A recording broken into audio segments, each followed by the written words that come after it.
एक वृद्ध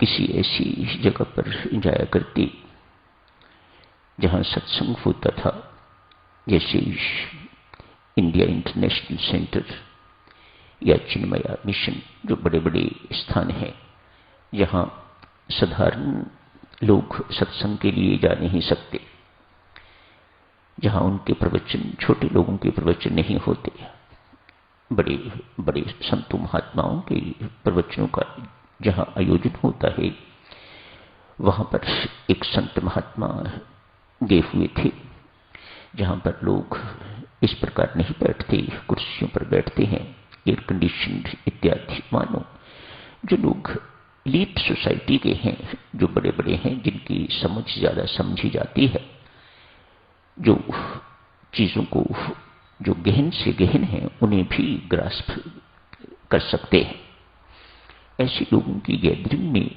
एक वृद्ध भी आया करते। वे बेचारे कुर्सी पर बैठने में उन्हें शर्म आती, लज्जा महसूस होती, तो कहीं कोने में पीछे कुर्सी कोई होती तो उस पर बैठ जाते। मैं पढ़ा लिखा नहीं, इनमें बैठने योग्य नहीं। लोग आते जाते उन्हें देखते, मन ही मन प्रश्न उठता, ये बेचारा इससे क्या समझ आती होगी। यहां वेदांत की चर्चा होती है, ज्ञान की चर्चा होती है, आत्मा परमात्मा की चर्चा होती है। ये बेचारा अशिक्षित व्यक्ति है, वृद्ध है, मानो समझ की बहुत कमी होगी इसके अंदर, क्यों अपना समय बर्बाद करता है यहां पर, क्या इसे मिलता होगा एक सप्ताह का सत्संग। आखिर किसी व्यक्ति ने हिम्मत करके पूछ ही दिया, बाबा इतने दिनों से यहां आ रहे हो, यहां इतनी हाई फाई बातें करी जाती हैं, तेरी समझ में क्या आया होगा। हाथ जोड़ के कहता है, बंधुओं जो मेरी समझ में नहीं आया उसका तो मैं कुछ नहीं कह सकता, लेकिन एक बात मेरी समझ में आई और वह मैं समझता हूं पर्याप्त है। उसने मेरे जीवन में क्रांति ला दी। ये जब भी होगा साधक चलो, आत्मिक भावनाएं जब भी जीवन में उतरेंगी तो समझ लीजिएगा जीवन में क्रांति आ गई। जीवन का सब कुछ ही बदल जाता है, विचारधारा बदल जाती है, दिशा बदल जाती है, सब कुछ ही बदल जाता है, दिन बदल जाते हैं, दिल बदल जाता है, मानो सब कुछ ही बदल जाता है।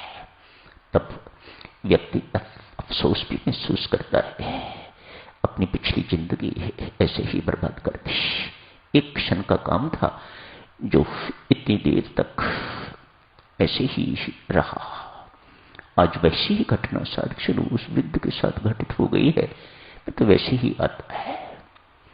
क्या हुआ बाबा, लोगों ने पूछा। लोगों की उत्कंठा जिज्ञासा और बड़ी, क्या हुआ आपके साथ। कहा जो हुआ सो हुआ, अब शोक मानो जो बीत गया है वह मुझे व्याकुल नहीं करता, मुझे व्यथित नहीं करता। मेरे साथ ये हुआ, मेरे साथ वो हुआ, मुझे इसने दुख दिया, मुझे उसने दुख दिया, मुझे इसने परेशान किया, उसने परेशान किया, मानो वह मेरे लिए दुख मर गया।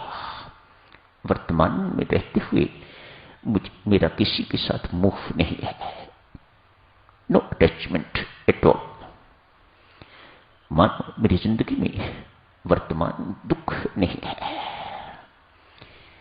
भविष्य की मुझे चिंता नहीं किसी प्रकार की, भय नहीं आगे क्या होने वाला है, लोगों की जिज्ञासा और बड़ी।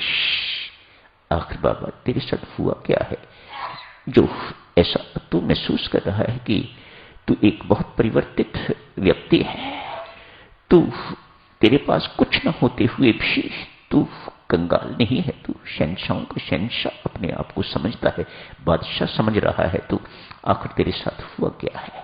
कहा एक दिन प्रवचन में सुना था, इन संत महात्माओं को कहते सुना था, वह परमात्मा अविनाशी है, अर्थात कभी मरता नहीं है, वह परमात्मा आनंद स्वरूप है। महात्मा ने कहा था ही इज मेड ऑफ आनंद, और मैं उसका अंश हूं। मैं कौन हूं? जीव कौन है? उसी परमात्मा का अंश है जो अविनाशी है, जो आनंद स्वरूप है। तो उस दिन से मेरे जीवन के अंदर दुख, चिंता, भय मर गए।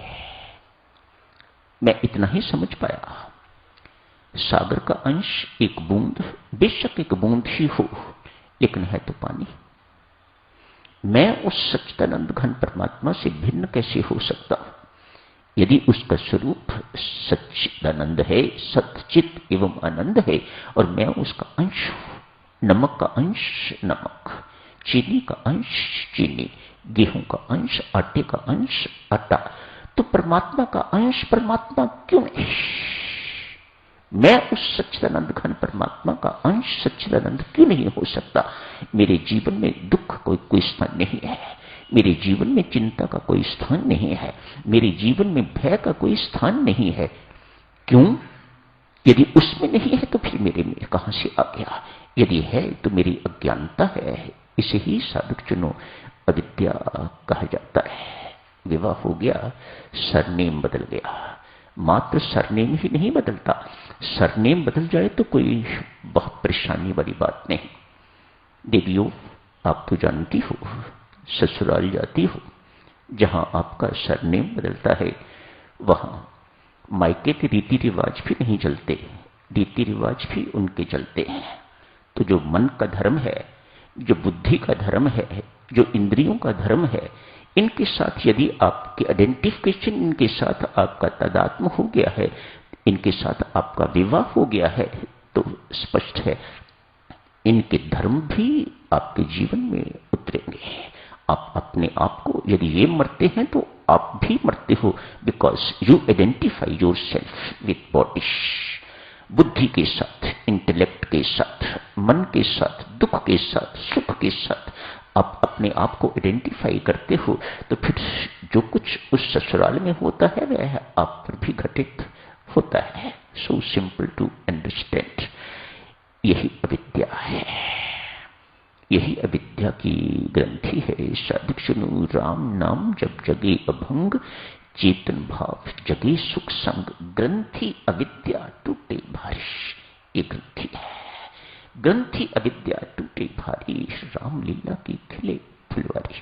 तो समय हो गया है, यहीं समाप्त करने की इजाजत दीजिएगा। अभी आत्मिक भावनाएं तो बहुत हैं, जारी रहेंगी।